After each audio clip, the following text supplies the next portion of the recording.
first case of the morning is in re AH and RL the fourth. We have just Father Mr. Lint, I believe, here arguing today. That's correct, Your Honor. And the other parties have waived, so you have the full 15 minutes to argue. How long would you like to reserve for rebuttal? 5 minutes, Your Honor. Very good. I will note that. You may recall your time is up there. You're looking at the top clock. And then, counsel, you look at the middle one. Yes, Your When you start, I'll try to let you know there's about a minute left in your time to give you a warning the time is wrapping up. Arguments are being recorded. When you present your argument, please come to the podium. Please introduce yourself and tell us who you represent. Please stay behind the podium and we're visually and audio recording you, and if you move, we'll lose you if you do that. Of course, when you refer to any child or minor, in this case, please make sure you use initials rather than the full name of the child. With that, the court is ready to brief and ready to proceed whenever you can.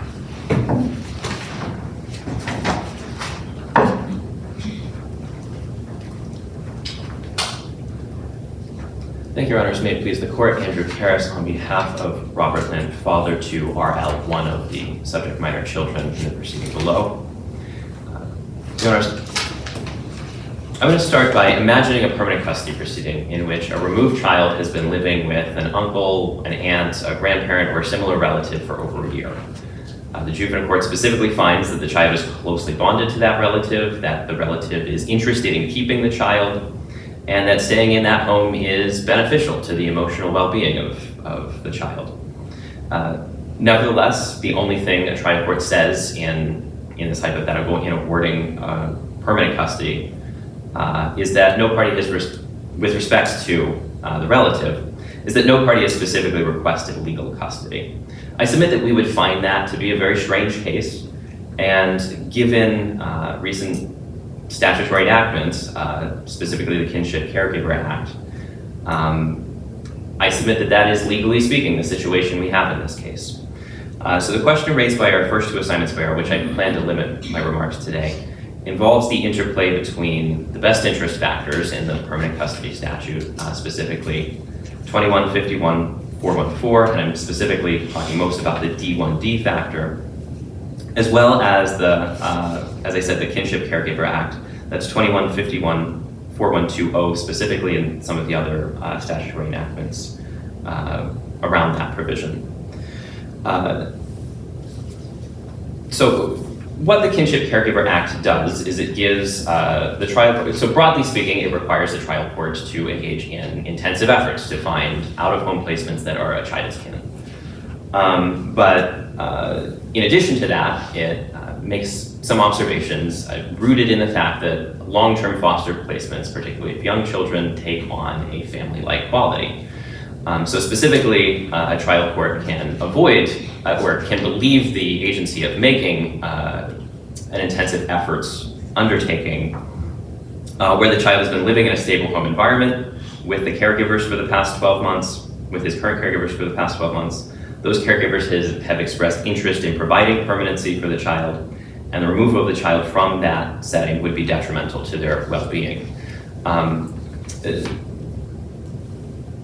The trial court's decision here does reflect all of those statutory findings, and the trial court does specifically say that RL has been placed with his current foster parents for over a year, and they now are considered kin per statute. On this record, I would submit that there is a failure of analysis on the best interest factor, specifically the fourth of best interest factor, that a court is required to analyze a child's need for a legally secure placement and whether that type of placement can be achieved without a grant of permanent custody to the agency in light of the nature of the relationship between RL and his foster home setting. Now, it is true, as the agency highlighted in its brief, that there is no requirement that a trial court needs to find permanent custody as the only available option before making an award of permanent custody to the state, and that D1D is not an all-controlling factor. I would highlight, though, that the state's relied on cases don't speak to the interaction between the permanent custody best interest factors and the legislative enactments, the Kinship Caregiver Act that I was talking about. And they're distinguishable on their facts as well. So for instance, the state's cited to this court's decision from In re DJ last year, which involved a parent making a request for legal custody to a grandparent rather than a foster parent resource, and where there was evidence on the record of that requested legal custody resource being unsuitable. Specifically, the problem here, though, is nobody asked for legal custody, right? That is true. So in some sense, the argument we've raised is not so much the trial court's failure to grant legal custody to the foster parents in a way that I've suggested, at least under weight principles, might have been appropriate in our brief. It's a failure of analysis under D1D. So what I would say is the state carries the burden of proving its motion, and among other things, the state has to demonstrate that an award of permanent custody is in the child's best interest, and that the best interest of the child, can be made with reference to any relevant factor, but specifically has to be made in reference to the statutory factors, including whether the child's legally secure placement can be achieved without a grant of permanent custody. The trial court. But let me ask you, if nobody asks for legal custody, it seems like you're then putting a duty on the court to, or the prosecutor, I should say the prosecutor, the Children's Services Board, to specifically almost investigate and ask people to become the legal custodian. So I think that's a fair reading of our argument, and what I would say is that the text of the best interest factors reflects a preference against awards of permanent custody. And so does the due process principles that animate child dependency proceedings generally, right? So permanent custody is the death penalty of family law, and we construe statutes strictly in accordance with the fundamental liberty interests at issue. And that is especially true in a case like this, where it's not simply the fact that the foster parents could have been considered for legal custody, and the trial court's analysis is bereft of that possibility. But weighing the remaining best interest factors, they are, I think the record supports well enough that the trial court's decision as to placement of the child is in his best interest, but doesn't but the best interest factors as to legal disposition of the child's custodial status are, the remaining factors are silent or favor an award of legal custody. So for instance, 414D1A is the interaction and the interrelationship of the child with the child's parents, siblings, relatives, foster caregivers, and out-of-home providers. And any other person who may significantly affect the child. I think construing that fairly, absolutely, on this record, the trial court probably could have found that dad was not ready to take the child into his legal custody at the conclusion of these proceedings. Nevertheless, the trial court did find, and I think this is well supported by the record, that father truly loves his son. And it's unfortunate that he allowed the distrust of the system to interfere with his taking steps to be entrusted with that custody. So again, backstopped against the due process principles I was talking about before, considering the nature of dad's bad behavior in this case, that to the extent any harm to the child was articulated in his maintaining a relationship with his son, is that his son is embarrassed. What would you be asking the court to do here? To simply inquire of the foster parent if they want to move for custody, make an order that said they have custody without motion? What is the trial court supposed to do in this instance? So I think the trial court could do that, it could make that inquiry. It's entitled to ask questions at permanent custody hearings. The other thing it could say is that the state hasn't carried the burden of proving its motion, and what disposition it might select in light of that, I don't know, but I think that is for the trial court. Without motion, or without a request for custody by these folks, the trial court dealt with what the trial court had in front of them. The trial court didn't have them asking for custody, so the trial court did what they had to do in these circumstances. I think you're saying the trial court, to me, what saying trial court should go another step and said, do you folks want custody? I think that's also true. So it is not just the case that, to build on what I told Judge Parr earlier, it is not merely that it's a failure of analysis. I think on this record, it is both the case that the trial court's analytically didn't consider whether legal custody was available, and I think that's a problem. But also, if you do and apply the other best interest factors on this record, it's clear that legal custody is a superior alternative. We have 1 minute left. Okay. Unless there are questions on that, but again, I just want to highlight that this is not a permanent custody case involving drug use. It's not a permanent custody case where divesting father of his parental rights was premised on being incarcerated or anything like that. Again, the holotype instance of bad behavior in this case was an incident at a local library where father got into a shouting match with library staff over whether or not his dog was adequately safe in a car with a cracked window. This again, that did leave his son feeling embarrassed on this record, but again, being embarrassed, given the fundamental liberty interest at issue, is just not appropriate fodder for a permanent custody award. And with that, I would reserve the balance of my time for rebuttal. Thank you. Thank you.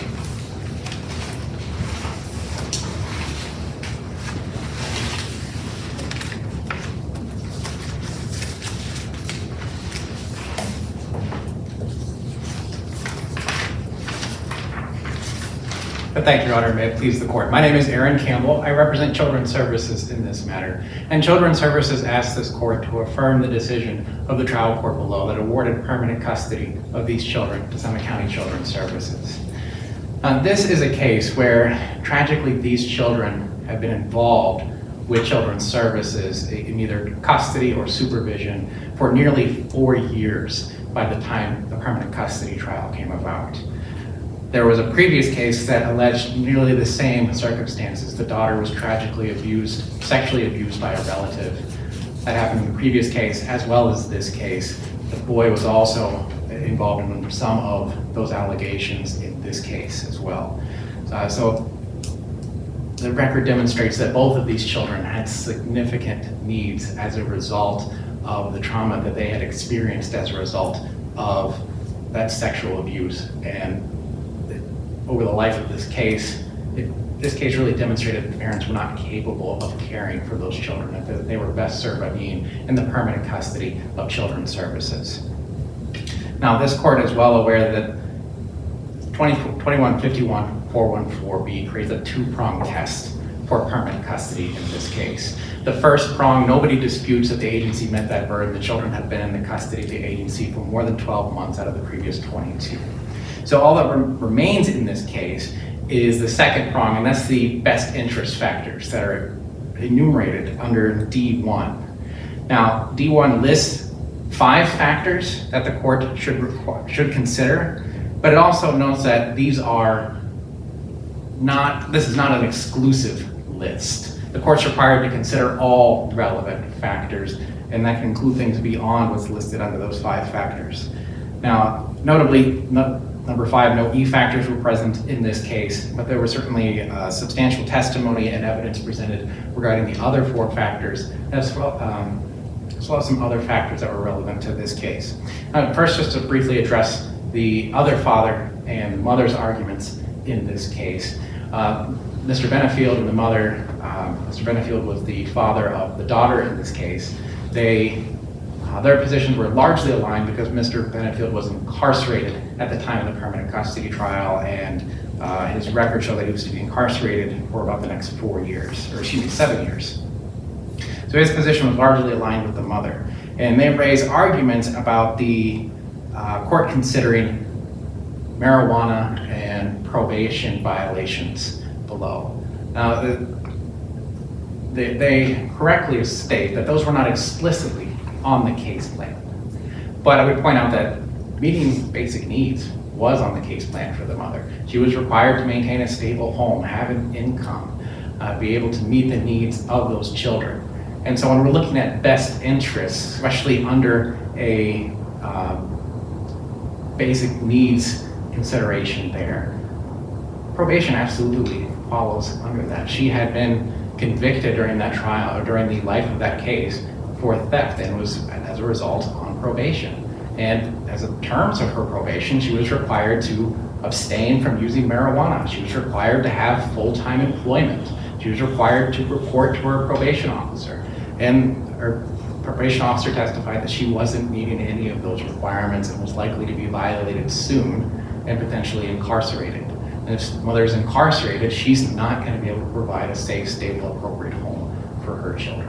In the record from the probation officer, as I understand, was she had tested positive for marijuana, but no other drugs. Is that fair? That's correct. The testimony that it was marijuana exclusively, or that she was not permitted to use marijuana with the terms of her probation.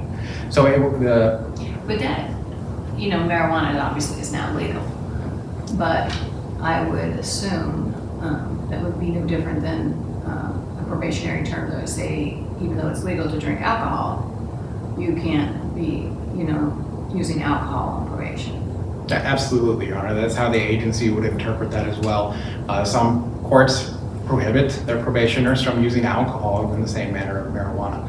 So it's just another term of the criminal court's probation rather than a specific condemnation of marijuana use specifically. And Was there any pending, I can't remember, to be honest with you, was there any pending PV? I believe the probation officer testified that she had notified the mother that there was going to be a violation and that she had a court date expected soon. But there hadn't been one filed at that point. I don't think there was a hearing on it yet, but there was, I believe that was coming from what the probation officer testified to. Well, what would have been the probation violation? What was she accused of violating if there was already a probation violation? The officer testified that the mother had failed to report on numerous occasions. She was not meeting the terms of full-time employment, and she was still testing regularly positive for the marijuana use. She was working, but the way she explained it, her hours got fluctuated. Yes, the mother testified that she did have employment. She was very inconsistent in her answer as far as the number of hours that she was working, and it shows that she wasn't able to have enough income to even meet her rent. She was regularly behind in her rent as well. There's also testimony that the mother had received a significant sum in her tax returns, approximately $10,000 that year, but by the time of the September trial, that money was gone and without any real explanation. And the mother testified that she was still using $5 to $10 a day in recreational marijuana, despite struggling with housing and transportation throughout that year. So it's apparent that the mother was still unable to meet basic needs for herself, let alone be able to do so for her children. Now, regarding the other father, Mr. Lintz's argument, I'll start off by addressing the argument regarding a less restricted placement. Under 2151-414D1D, the court is required to consider whether or not anyone else potentially is available to take legal custody. Now, what I would also point this court to as far as guidance as interpreting that division is just the next division in 2151-414. D2 lists factors that conclusively establish that permanent custody is in the best interest of the children. The court is required, it shall find the best interest favor permanent custody if those factors are met. And under D2D, it states that if the court will find that prior to the dispositional hearing, no relative or other interested person has filed or been identified in a motion for legal custody. That's all the statute requires for the court to consider whether or not other permanent placement options are available. In this case, it was very clear that no one had requested legal custody other than the parents to themselves. Counsel, can I stop you though? You seem to be looking at it as just like the court's burden, but really the burden would be on CSB as the petitioner. Yes, Your Honor, it would be Children's Services' burden to prove that the best interest favors permanent custody for these children. But one of the things that the father is arguing is one of those factors is whether any other means of a legally secure environment could be achieved, such as legal custody. And I know that you're saying that the statute, all the court has to do is look at whether or not anyone filed a motion for legal custody, but I don't think it's as clear as that. Well, I believe as far as what the agency has to prove whether or not anyone is requesting legal custody is whether or not anybody's requested it. Well, has anybody spoken with people and let them know that legal custody would be available as an alternative? The Was that Children's evidence Services, presented? Children's Services did testify that it had engaged its Family Search and Engagement Department, and it conducted an intensive and ongoing search for relatives and other people who might be able to take the placement of these children and possibly be a less restrictive placement. The caseworker testified that despite that search, there was no one identified who could take placement. They identified some relatives, they attempted to make contact, but none of them responded, or they had excluded reasons such as inappropriate criminal conviction that the agency couldn't place with those individuals. Was there any testimony that CSB had discussed with the foster parents themselves whether they would consider legal custody? Not specifically on legal custody, but the foster mother did testify, and she expressly stated that her family was interested in adoption of the son in this case. So None of the attorneys, I should say, because I don't know how many were there, questioned her in regard to legal custody. That's correct. There was no cross-examination about whether she was willing to take legal custody or any other less restrictive placement. So at least from the foster mother's own testimony, she wanted adoption, and the record speaks for itself in that she had not filed a motion for legal custody, nor had anyone else other than the parents. So as far as what needs to be proven then for that factor, the court correctly considered the analysis, the evidence that was before the court. No one requested legal custody. The court looked at whether permanent custody was going to be in the best interest of these children. It weighed the other factors. Certainly there were a number of, this was a lengthy case. These children had been involved with the agency for more than 4 years at that point. They had been bonded. The son in this case specifically had been with the foster family for more than 2 years. There was a significant bond with that family. The girl in this case, unfortunately, she had to be placed in residential treatment because she had suffered maybe some relapse in her behaviors that were concerning. There was concerning sexualized behaviors as well as some other acting out that required her to be placed in residential treatment, and there was no set end date for that residential treatment. So, at least as far as the progression of this case, it weighed more in maintaining those children in the placement they were for permanent custody, rather than looking at legal custody back to the parents. Now, regarding the father's mental health, the father is minimizing his mental health throughout this case and the impacts that it has had on his son. Now, there's nothing that requires the agency or the court to relitigate the factors that led to the original adjudication. The factors that lead to an adjudication of abuse, neglect, dependency, those are limited to adjudication and specific to that hearing. When we get to the permanent custody decision, that factors there are listed under 414. That's what the court's to consider. The father here is saying, it seems to be arguing that the agency needs to reprove that his mental health had a negative impact on his son. But that's not what the statute requires. That's not what the case law has said. It's that his mental health, the negative impacts of the father's mental health were already proven at the adjudication. That doesn't need to be reproven again. And the time to object or appeal that decision has already passed.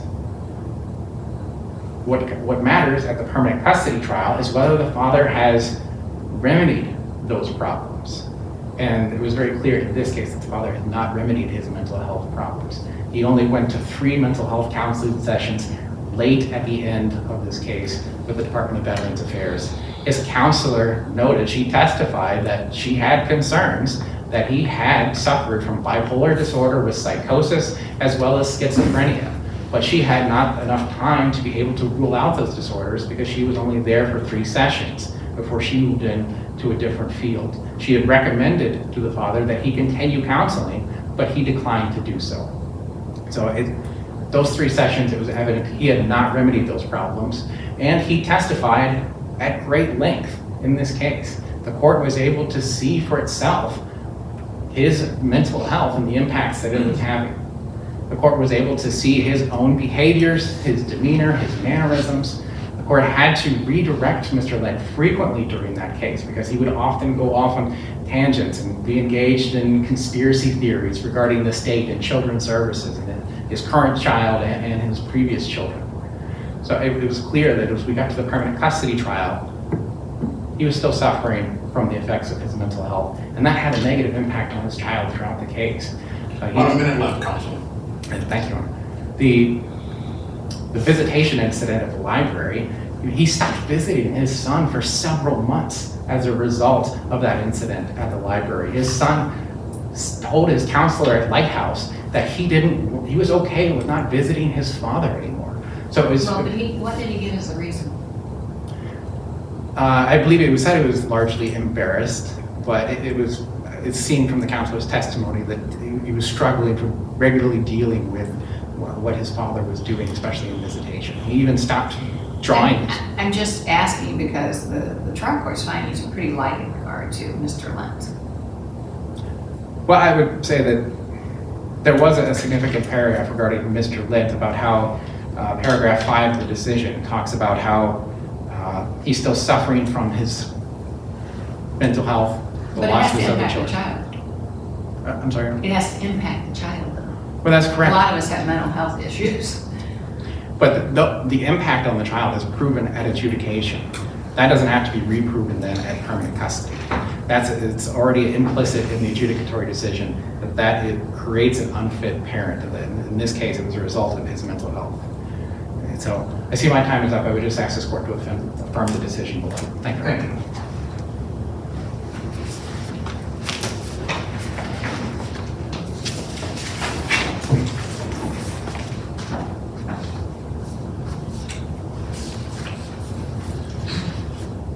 Thank you. Thank you, Your Honors. A quick point on the record. The adjudication in this case was entered following a stipulation by mother. I don't know that it's not the case, to my recollection, that the adjudicatory order specifically reflects that it is meant Mr.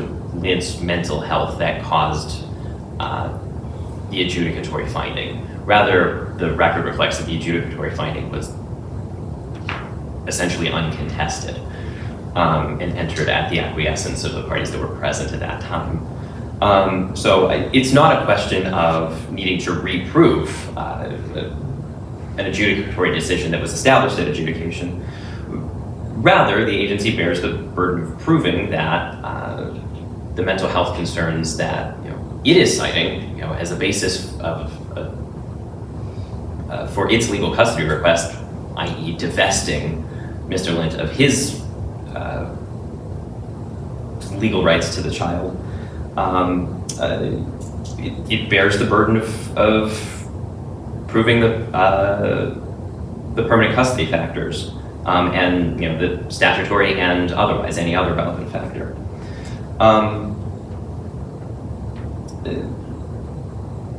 The agency led with the fact that the children in this case, and as it relates to my client RL, have significant needs as a basis of the events that led to removal and adjudication, and I tend to agree. What I would say, again, is comparatively, RL's interests aren't any better advanced by an award of permanent custody than they are comparatively with legal custody. Again, legal custody achieves all of the things that RL is getting in his current placement that address his mental health needs, that address the progress he's making in school, meeting his nutritional needs, and it delivers other benefits that permanent custody frankly doesn't. It's preservative of state resources, and it preserves Mr. Lent's right of reasonable visitation. Again, there's nothing here on this record demonstrating that it is in RL's best interest to vitiate his father's right to see him. And unless there are any other questions, I would yield the balance of my time and rest on the basis. Yeah, I have one question in regard to RL. I know that he indicated that he was not, upset about not seeing his father or whatever. But did he ever indicate that, because I can't remember exactly how old he was, but he wasn't a baby. So did he ever indicate that he did not want to be returned to father? He didn't specifically say that, and the line of testimony that the state referenced was, at least he won't be embarrassed. So it had the quality of a rationalization, that he was searching for some silver lining in the fact that he was, in fact, upset that he wasn't visiting with Dad anymore, even if those visits didn't always go, as he or the agency or Dad would have liked, given Dad's, And undisputably, ornery nature. was there any evidence presented that father had these mental health issues prior to the death of his other son in Children's Services custody in another state? So I don't know that the record makes that clear. Certainly there is testimony that father had pre-existing mental health concerns prior to moving to Ohio. But whether there's a direct causal relation that he did not have mental health problems and then his other son died and now he has them, I don't think the record reflects that, or at least not very clearly. Thank you.